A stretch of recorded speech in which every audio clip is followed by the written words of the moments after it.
il faut tester et que ce n'est pas un échec. Il faut surtout ne pas hésiter à y aller. Et j'ai adoré justement ce côté où je peux me dire, je vais avoir ce vrai challenge de création, de nouveauté et d'avoir justement un panel quasiment infini après, de pouvoir étoffer mon métier, étoffer mon envie.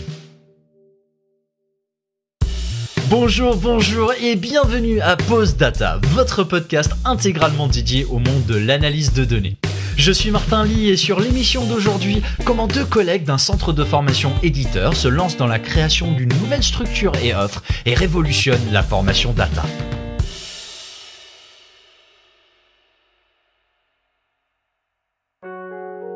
L'apprentissage et l'acquisition de compétences est un exercice qui, pour nous, est constant, itératif et perpétuel. Nous apprenons tous les jours, oui, mais sur la base de choses que nous avons déjà apprises. Pensez par exemple lorsque vous achetez un nouveau téléphone ou une voiture. Vous savez déjà dans les grandes lignes comment cela fonctionne, comment passer un appel, comment démarrer le moteur, où se trouve le clignotant, etc. Mais on découvre un tas de nouveautés, nouvelles fonctionnalités qui, si on les maîtrise, nous faciliteraient grandement la vie. L'assistance créneau par exemple. Pour intégrer cette nouvelle fonctionnalité, on regarde une vidéo sur le sujet ou le chapitre dédié dans le manuel, on analyse, on comprend, on intègre et on avance. Et naturellement, nous avons les mêmes attentes dans la vie professionnelle. On doit acquérir une compétence particulière, on cherche à se former, mais notre envie et notre besoin portent uniquement sur cette compétence. Mais dans le monde des outils décisionnels, ce n'est pas ce qui est proposé par la très grande majorité des organismes de formation. Et c'est ce constat qu'ont fait Hervé Roy et Christophe Renard avant de créer la société Actinway. Hervé a commencé sa carrière chez des éditeurs et intégrateurs de solutions décisionnelles en tant qu'avant-vente et plus tard formateur. Christophe, lui, a suivi la voie de consultant dans une société de services. Ils se sont retrouvés en 2017 chez un grand éditeur américain dans l'équipe d'Hervé qui était en charge de son centre de formation. Et 3 années plus tard, en pleine pandémie, ils vont se lancer dans une aventure intrapreneuriale et créer Actinway pour apporter leur vision de l'acquisition de compétences data. On est ici pour parler de formation, de compétences, pédagogie, data et de comment tout ceci fonctionne ensemble. Mais avant toute chose, parlons un petit peu de votre parcours, messieurs, et de comment vous en êtes arrivés là. Commençons par toi, Hervé. T'en as un petit peu plus de parcours. Je pense que c'est pas... tu prendras pas mal. Non, je le prendrai pas mal, pas du tout.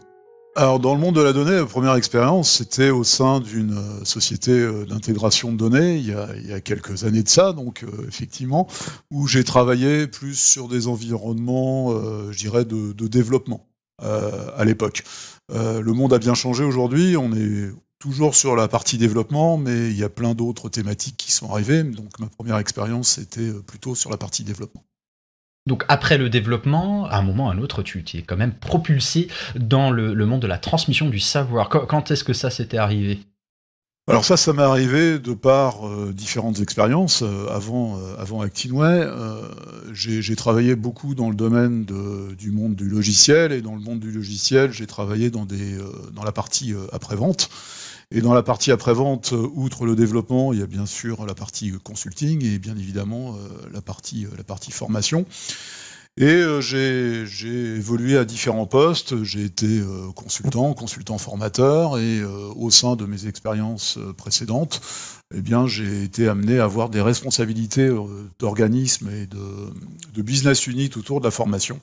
Et donc, bien évidemment, la notion de transmission, la notion de culture, la notion de montée en expérience sur la data s'est avérée au fil du temps par rapport à ces différentes expériences. D'accord. Merci beaucoup, Hervé. Christophe, à ton tour, du coup. Ça va être un peu court et ridicule à côté.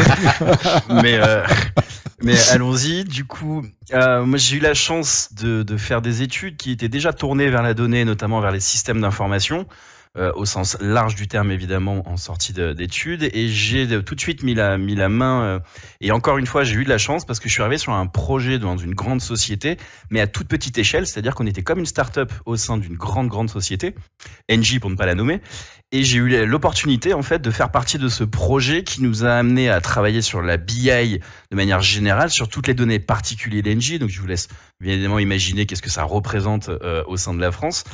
Et en fait, dans ce petit pôle de start-up, j'ai pu avoir la main sur toute la chaîne de la BI. C'est-à-dire que je travaillais avec des intégrateurs, avec les personnes qui s'occupaient du stockage de la donnée, les personnes qui s'occupaient de la transformation et la préparation de la donnée, la mise à disposition. Et moi, j'intervenais à ce moment-là où je prenais effectivement les données qui m'étaient mises à disposition pour répondre aux besoins des clients internes qui avaient besoin de reporting précis. Ça m'a permis de découvrir vraiment le monde de la BI de manière générale, de voir surtout toutes les étapes nécessaires pour vraiment parler de la data aujourd'hui.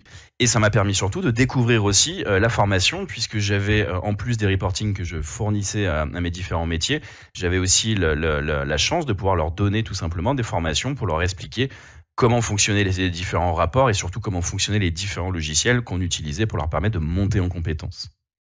Après donc cette expérience, donc c'est là où j'ai découvert la data. J'ai eu la chance donc de travailler chez un éditeur. Alors pour la petite anecdote, j'étais persuadé d'aller chez Microsoft. Je venais de passer des certifications, je commençais à monter en compétence sur Power BI, j'étais tout content. Quasiment une semaine après que j'en fais la publicité sur LinkedIn, j'ai une offre, un grand éditeur américain cherchait à recruter un consultant formateur. Je me suis dit bingo, ça tombe avec mes certifications, et en fait pas du tout, c'était Qlik qui venait vers moi et qui me proposait un poste de consultant formateur, ce qui m'a permis d'étoffer ma connaissance et surtout mon envie, mon goût pour la formation, et de rejoindre surtout évidemment l'équipe d'Hervé.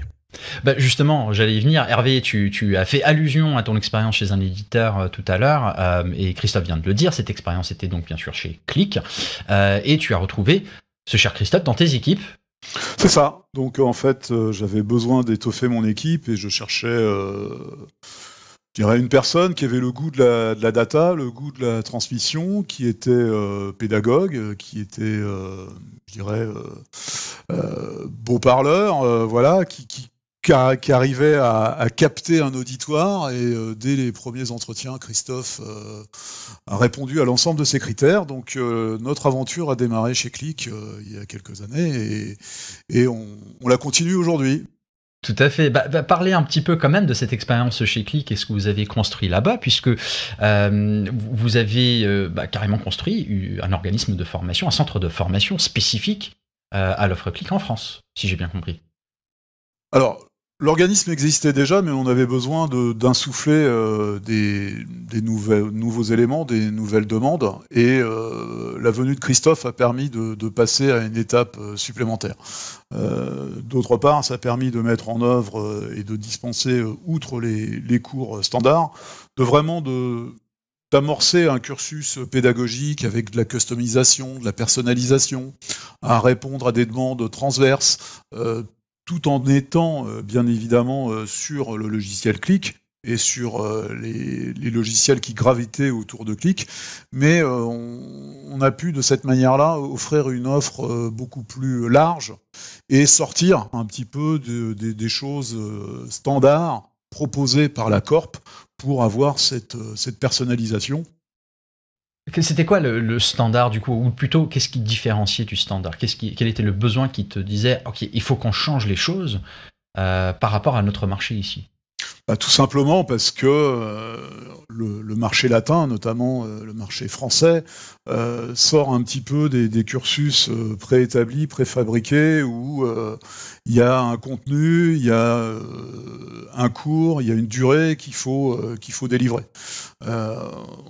On a cette culture où on a besoin de faire de la customisation, encore une fois, on a besoin de répondre surtout à la demande du client, et rester dans le standard ne permettait pas de répondre à ces demandes-là. Donc on a été force de proposition sur de la customisation, sur de la personnalisation, encore une fois, sur du contenu spécifique, sur des échanges aussi, sur des retours clients, sur des retours par rapport à des demandes, et on a pu bâtir des offres qui répondaient véritablement à des demandes, aussi bien pour des PME, PMI que pour des grands comptes, et aussi des offres transverses qui répondaient à des demandes qui n'étaient pas au catalogue, bien évidemment. D'accord. Alors Christophe, je veux revenir vers toi parce que tu es arrivé chez Qlik à un moment où le portfolio de produits évoluait. Il y avait notamment l'arrivée de ClickSense et donc du coup une opportunité de monter en compétence chez de nombreux clients existants de l'éditeur sur un nouveau produit. Je crois que tu as aussi tu as hérité de la gestion de la Click Academy, notamment avec des modules et des contenus spécifiques sur ClickSense. Comment tu as perçu justement cet impact de nouvelles solutions sur un marché existant, sur des clients qui ont déjà déployé? Enfin, est-ce qu'il y avait un enjeu particulier à créer du contenu spécifique pour eux, à réadapter l'approche? Comment tu l'as appréhendé? Alors, il y a deux visions. Il y a la première vision où effectivement, quand je suis arrivé chez Click était en plein boom, notamment déjà par un rachat. Donc, ça a insufflé évidemment un souffle nouveau à la société. Alors, en tout cas, de mon point de vue, nouvel arrivant, avec de nouveaux outils, mais pas que. On a commencé à racheter d'autres sociétés, à justement intégrer, notamment un intégrateur de données. J'ai pas le nom en tête, mais ça va me revenir très vite. Attunity. Attunity, je te remercie.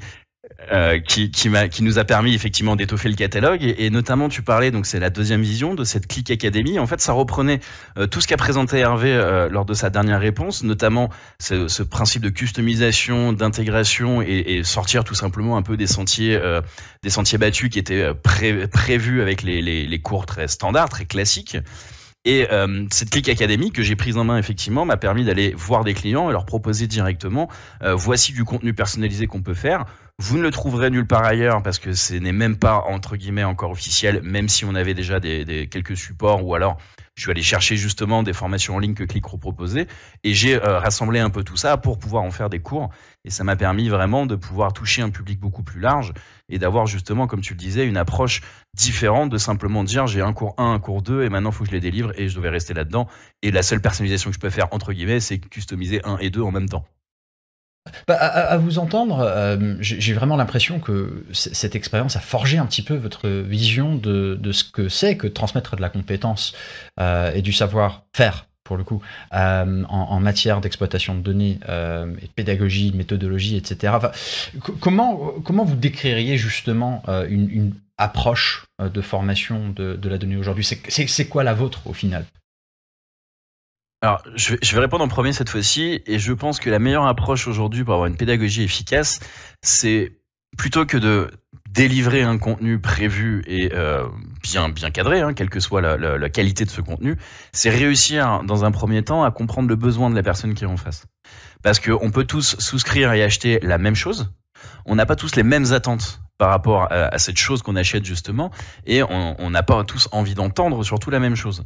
Et je pense que moi, c'est la partie qui m'a le plus attiré dans cette formation, c'est de pouvoir avoir un panel déjà complètement différent d'utilisateurs, de participants, et de réussir, et c'était mon plus gros challenge, c'est d'ailleurs toujours mon plus gros challenge, et de réussir à comprendre rapidement leurs besoins pour adapter complètement à la volée le cours et donc la manière dont je vais délivrer le cours.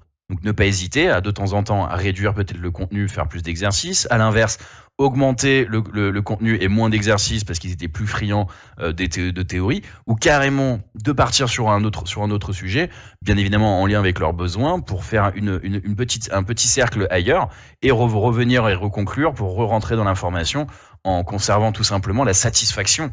Et c'est le dernier point le plus important pour moi du retour de mes participants.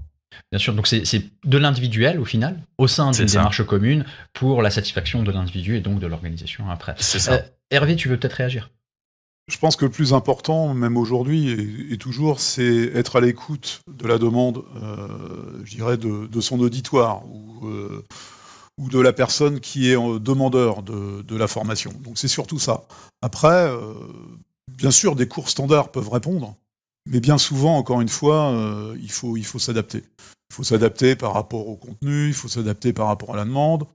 Alors, on peut dépasser le cadre de la formation, même dans la formation, et c'est ça qui est intéressant, c'est qu'il faut être complètement ouvert. Et c'est cette ouverture que je prône et que j'ai prôné et que je prônerai encore pour répondre véritablement et satisfaire les demandes de nos clients. Tout en conservant, comme tu le disais Martin, une approche et une satisfaction collective. N'oublions pas qu'une formation, c'est d'abord un groupe, donc satisfaire que de l'individuel, ça ne marche pas. Donc c'est vraiment ce gros challenge qu'on a de satisfaire de l'individuel pour amener sur une satisfaction globale et collective. Tous pour un pour tous. Exactement. Très bien. Avançons un petit peu dans le temps, il est 2020, plus précisément juillet 2020. Hervé, tu rejoins l'aventure Actinway. Qu'est-ce qui t'a attiré du coup vers cette nouvelle structure créée au sein du groupe Actinvision? Alors déjà, je vais lancer quelques fleurs, ce sont les fondateurs d'Actinvision qui m'ont attiré, de par leur approche, de par leur expérience, de par leur vision. Donc c'est tous les échanges que j'ai pu avoir, notamment avec Olivier Quatrin, et toi-même Martin et Alexandre, et Caroline, par rapport à cette vision et par rapport à cette approche, je dirais de la culture data. C'est vraiment la culture data qui est insufflée au sein du groupe, et c'est cette approche-là qui m'a intéressé, qui a suscité mon envie de vous rejoindre. Ensuite, c'est l'aventure de créer une filiale, à part entière. C'est cette aventure qui permet de créer une entreprise au sein d'une entreprise, donc une filiale qui est très excitante et qui est toujours très très excitante, bien évidemment, et de construire ensemble les fondements de cette structure. Donc tout ce challenge m'a attiré, et tout en restant dans le même monde, et surtout en s'ouvrant à d'autres technologies. Parce que au sein de Qlik, bien évidemment, c'est un produit qui est phare, qui est reconnu sur le marché, mais il y a plein d'autres produits de data qui émergent, qui sont existants, il y a d'autres leaders, et d'avoir cette connaissance et de pouvoir transmettre cette même information de la formation au sens large à d'autres outils, tout ça m'a permis et m'a donné l'envie, bien évidemment, de vous rejoindre. Voilà. Et donc, quelques mois plus tard, je suis très ravi de pouvoir le dire, tu as réussi à convaincre Christophe de te suivre. Christophe, qu'est-ce qu'il a dit? Déjà, le discours, effectivement, des fondateurs, la vision d'Hervé et surtout l'énorme challenge Actinway ont été pour moi un gros impact, un gros choix. Pour être complètement transparent aussi, j'étais pas non plus complètement. Je commençais plutôt à me sentir de moins en moins épanoui chez Qlik. Donc j'étais effectivement aussi très content d'avoir une réflexion personnelle qui m'a amené vers justement cette discussion avec Hervé. Et je pense que moi, si je dois citer une chose qui m'a tout de suite attiré et j'ai senti qu'il y avait un potentiel énorme, c'est justement ces offres modulaires qu'on propose aujourd'hui. Là, j'ai senti qu'il y avait quelque chose qui était complètement novateur et différent, et je voulais absolument en faire partie parce que je me suis dit qu'il y avait un énorme potentiel derrière et que j'aurais pu, moi, justement, retrouver cette approche et cet épanouissement que je perdais un petit peu et que j'avais besoin de raccrocher, de retrouver. Au final, on retrouve dans ce discours-là ce que tu disais tout à l'heure, la possibilité de créer quelque chose et d'innover, au final, au service de l'individu au sein du collectif. En fait, c'est même encore plus simple, c'est tout simplement ne pas être un simple exécutant, même si je pense qu'on peut tous être de très très bons exécutants, mais c'est simplement avoir cette possibilité, bien évidemment en phase avec la réflexion des responsables, pour ne pas dire justement des fondateurs de manière générale, c'est de pouvoir leur dire, je fais très bien ce que vous me demandez de faire, mais je sais aussi que vous me demandez d'aller plus loin et de pouvoir créer des choses, de pouvoir innover, d'aller pourquoi pas faire aussi quelques tests, notamment j'aime beaucoup cette phrase qu'on retrouve souvent chez nous de il faut tester et que ce n'est pas un échec, ce sera juste un essai, maintenant ça marche pas, il faut surtout ne pas hésiter à y aller. Et j'ai adoré justement ce côté où je peux me dire je vais avoir une côté un peu sécurisation, faire ce que j'aime, ces formations, ces groupes que j'ai la chance d'animer, mais à côté, avoir ce vrai challenge de création, de nouveauté et d'avoir justement un panel quasiment infini après, de pouvoir étoffer mon métier et étoffer mon envie. Effectivement, c'est la préconisation qu'il n'y a pas d'échec, que de l'apprentissage. Exactement. Parlons justement de ce que cette créativité ou de cette liberté d'être créatif et innovant a pu apporter. Quelles sont les offres phares ou les approches innovantes que propose Actinway aujourd'hui selon vous? l'approche modulaire est vraiment une innovation à part entière par rapport à ce qui existe sur le marché aujourd'hui, ou ce qui existait sur le marché. Alors, d'autres, bien évidemment, quand des choses marchent, on rejoint cette approche-là, mais il y a vraiment cet esprit d'innovation. Et là, on collait parfaitement, encore une fois, je me répète, on collait parfaitement à des demandes, à l'écoute de nos clients pour répondre à leurs attentes. Et ça collait parfaitement par rapport à ça. Alors bien sûr, il y a eu de l'adaptation, mais on a pris la continuité, on a développé cette continuité. Donc l'offre modulaire est une offre phare chez nous, et on la décline à toute technologie. On découpe des journées de formation en modules, on les organise comme on le souhaite. On a une approche théorique, pratique et récapitulatif, exercice, quiz. Donc tout ça suscite un intérêt et ça nous a fait connaître. Et c'est aujourd'hui cette approche-là que l'on met encore en avant et qui nous permet de nous différencier par rapport à d'autres acteurs. Après, on le subit encore, le Covid. Et le Covid nous a aussi offert la possibilité de délivrer ces formations en distanciel. À une époque, le distanciel existait, bien sûr, mais était très très peu utilisé. Aujourd'hui, le distanciel fait partie courante de notre vie, et l'approche modulaire est complètement calée par rapport à l'approche distancielle, et aussi par rapport à l'approche présentielle. Mais tout ça, je dirais sans effort particulier, on le délivre aussi bien en distanciel qu'en présentiel. Donc on répondait, malheureusement, vu le contexte, à une demande qui était de pouvoir continuer notre activité et de développer notre activité avec cette crise sanitaire. Mais c'est surtout, et c'est juste pour compléter, le plaisir de pouvoir dire à un client aujourd'hui: j'ai entendu que tu avais un besoin de formation, et pour une fois, je vais pas faire comme tout le monde et te dire tiens, fais ce parcours-là, tu dois suivre ce parcours-là et tu trouveras ce qui t'intéresse dedans. Mais c'est vraiment de pouvoir directement lui dire, quand tu le souhaites, prendre le sujet qui t'intéresse, tu n'es pas du tout obligé de suivre tout le parcours, prends que la notion qui t'intéresse, tu peux t'inscrire sur nos formations inter ou intra-entreprise, et tu n'auras pas besoin justement de subir, entre guillemets, c'est vraiment un mot qui revenait souvent à l'époque où j'étais chez Click, tu n'as pas besoin de subir une journée entière parce que tu as envie uniquement de suivre la deuxième. Et là, tu as la possibilité de prendre uniquement les sujets qui t'intéressent, au rythme que tu veux, en présentiel, en distanciel, et là, mais c'est un vrai bonheur de pouvoir proposer ça à nos clients. Quelque part, très peu de clients n'ont qu'une seule solution, ou toute la solution est que cette solution-là. On le voit, nous, dans les projets que nous avons. On va avoir des clients sur Talend, sur Snowflake, sur Tableau et Power BI. Peut-être il y a du Alteryx, il y a plein de choses. Et au final, le parcours de chaque utilisateur, client, va pouvoir varier. Au final, on peut concocter un cursus sur mesure grâce à cette notion de modularité où on prend une fonctionnalité, on l'ajoute au parcours, on retire une autre partie et au final on fait du sur mesure et déployable à grande échelle tout de même.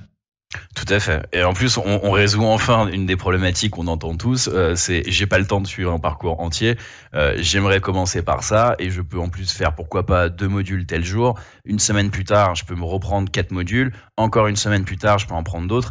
Je vais vraiment progresser à mon rythme tout en gardant justement cette confiance dans les notions, dans ma progression, mais aussi dans mon travail quotidien que je ne peux pas forcément mettre de côté pendant X jours parce que je dois justement suivre un parcours entier. Tout à fait. Hervé, tu as mentionné le Covid. Oui. Et j'aimerais juste m'arrêter là-dessus un instant. Est-ce que ça a eu un impact à ce que ActinWay a créé comme approche de la formation ? Alors l'impact est positif, parce que on a pu répondre aux demandes de clients. Alors les clients ont dû s'adapter, nous aussi, mais on a pu répondre aux demandes de clients de pouvoir, je dirais, transmettre des compétences, des notions, par ces prestations d'offres modulaires en distanciel. Sans ça, on ne pouvait pas répondre. Et donc, on était en plein développement de l'offre, et grâce à ça, on a pu répondre à un certain nombre de nos clients et de nos prospects, et pouvoir gagner justement des parts de marché parce que les autres concurrents ou les autres organismes n'étaient pas adaptés par rapport à ça. Autre démarche que vous avez récemment entrepris, et encore félicitations pour l'obtention c'est une certification, c'est ça, Calliope. Déjà, est-ce que vous pouvez nous dire ce que c'est, à quoi ça sert, et quel impact vous espérez?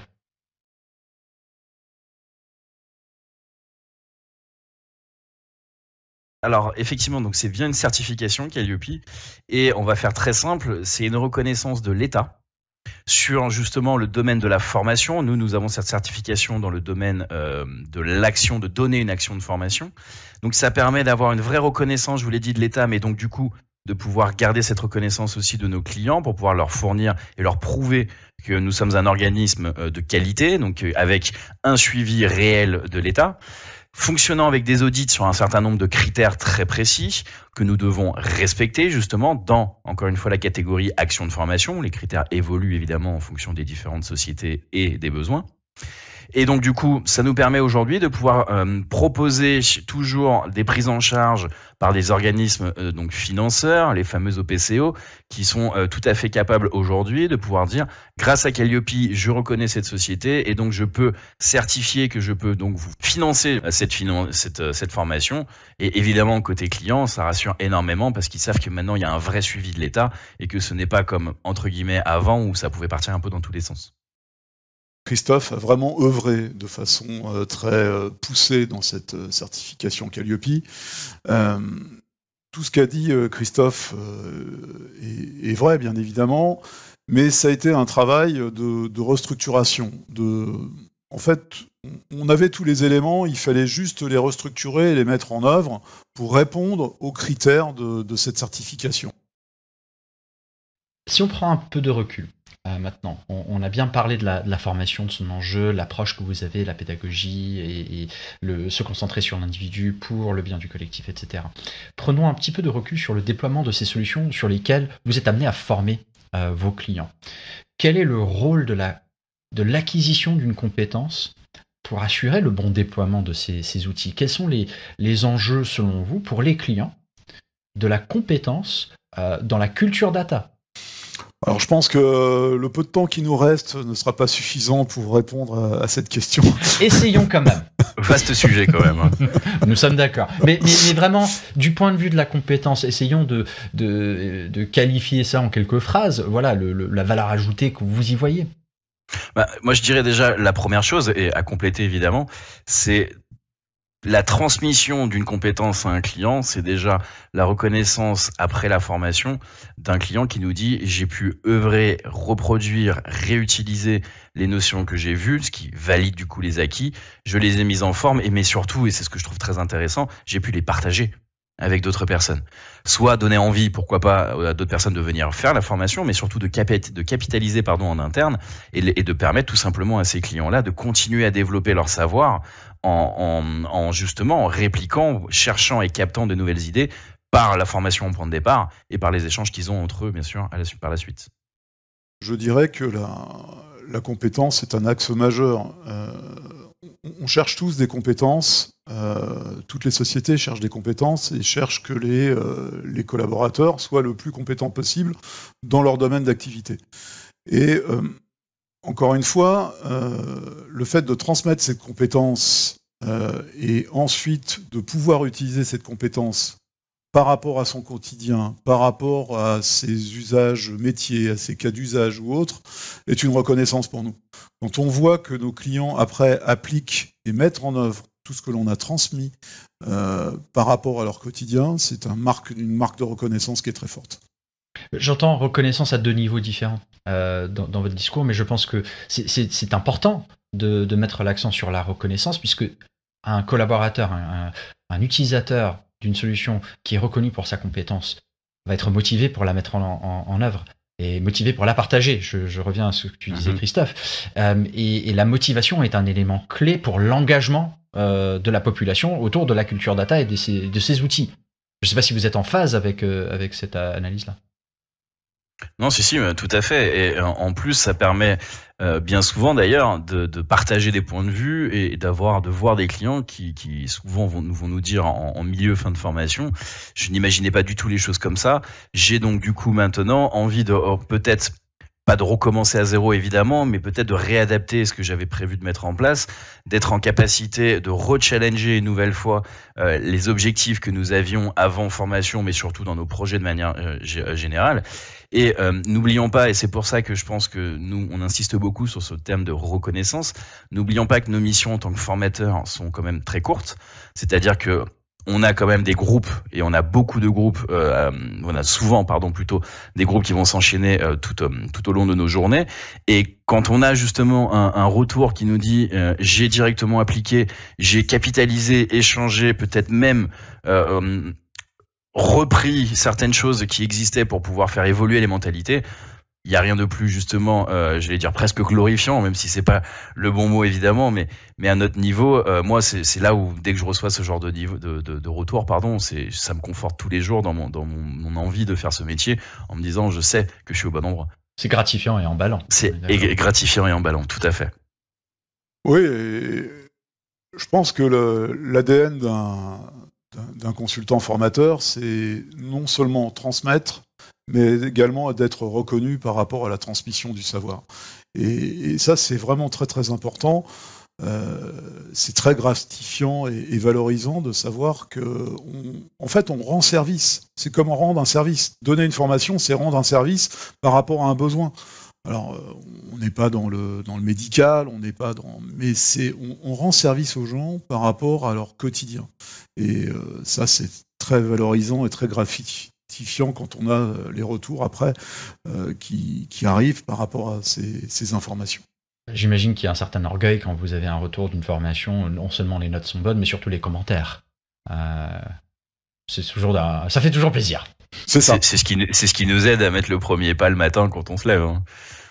Ça, c'est un problème de Parisien. Bon, parlons un petit peu de l'avenir. Comment vous voyez les choses pour Actinway lors de ces prochains mois, sur ces prochaines années? C'est quoi votre ambition?